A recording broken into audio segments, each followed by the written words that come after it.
Okay, you mentioned earlier that there weren't a lot of people that looked like you that were owning their own businesses. And we had spoken about this earlier when somebody approached you and said, oh, how come you don't promote that you're a black distillery and that you're a black distiller? And my question to you is, has that ever been something that was on your mind going into distilling? Or was that something that popped up later on? You're like, oh yeah, I'm black and I got a distillery. The latter. I mean, I didn't start Denord to be the first black-owned micro-distillery in the country. Honestly, I had no idea that there weren't black-owned. You're the first black-owned micro-distillery in the country. Yeah, which is, I mean, the thing is, there's 2,000 plus micro-distilleries now, right? Yeah. 7 years later. Yeah. There still aren't that many. I mean, honestly, I know of one other, which is kind of a special case. And I've heard of others that are in the pipeline, but that's not a point of pride. That's something that should be concerning to us if you care about this industry and if you care about people of color being in equitable positions in our society. Yeah. But yeah, I didn't think about it at all. Yeah. I mean, in many of the different stops in my life, right, I've often wanted to just be Chris, right? Yeah. But I was usually Chris the black guy. Yeah, right. Yeah. I mean, I did grow up in Minnesota. Like, let's be real. But when I was an attorney, I wasn't just Chris the lawyer. Yeah. Right? And did you even notice that at law school as well? Like you were one of few? Definitely.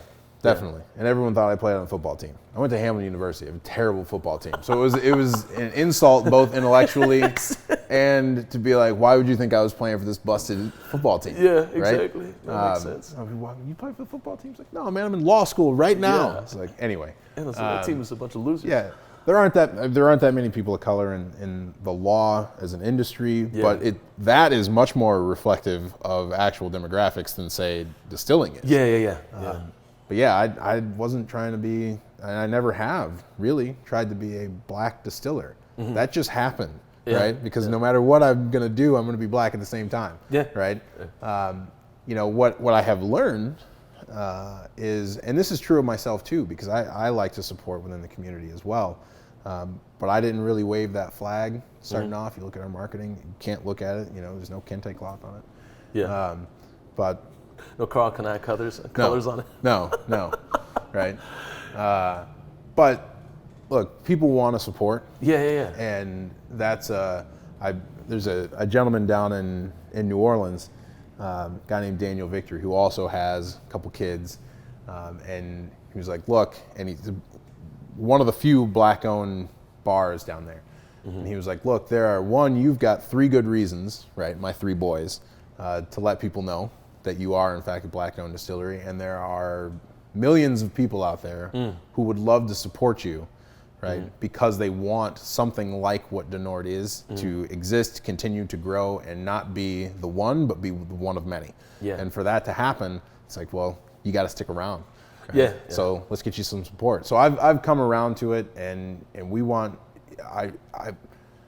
It's less that I want people to know, hey, I'm Chris Montana, the black distiller. I want people to know about what we do at Denord. Yeah. And I could be a black owner, and still be doing nothing for the community in any way, shape, or form. Yeah. Right. So what's more important to me is that Denord is a place where people feel safe, where they feel welcome, where they feel wanted, and if you are a black woman, a black man, Latino, gay, straight, whatever, like this is a place where you should feel welcome across the board, because that's what's missing.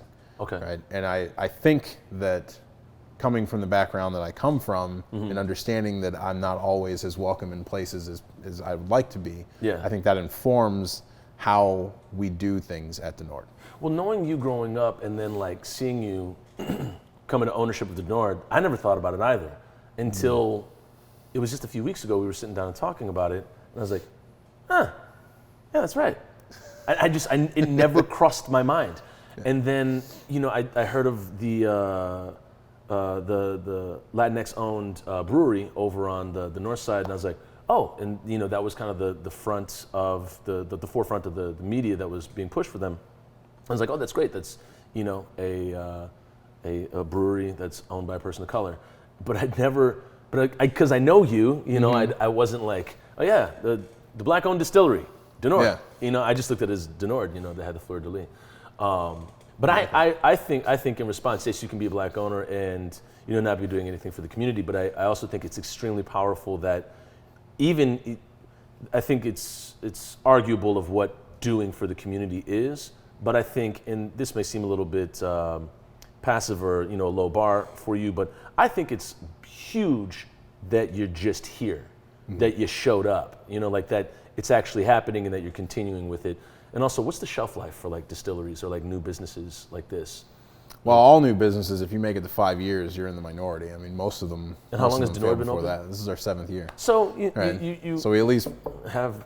There's gonna be a lot of this. Knock on all the wood. Yeah, exactly. Thankfully, we're surrounded by barrels. Yeah. So you have survived that shelf life, which in and of itself is a triumph, and I think that's something that's huge for the community and still being, the representation being there.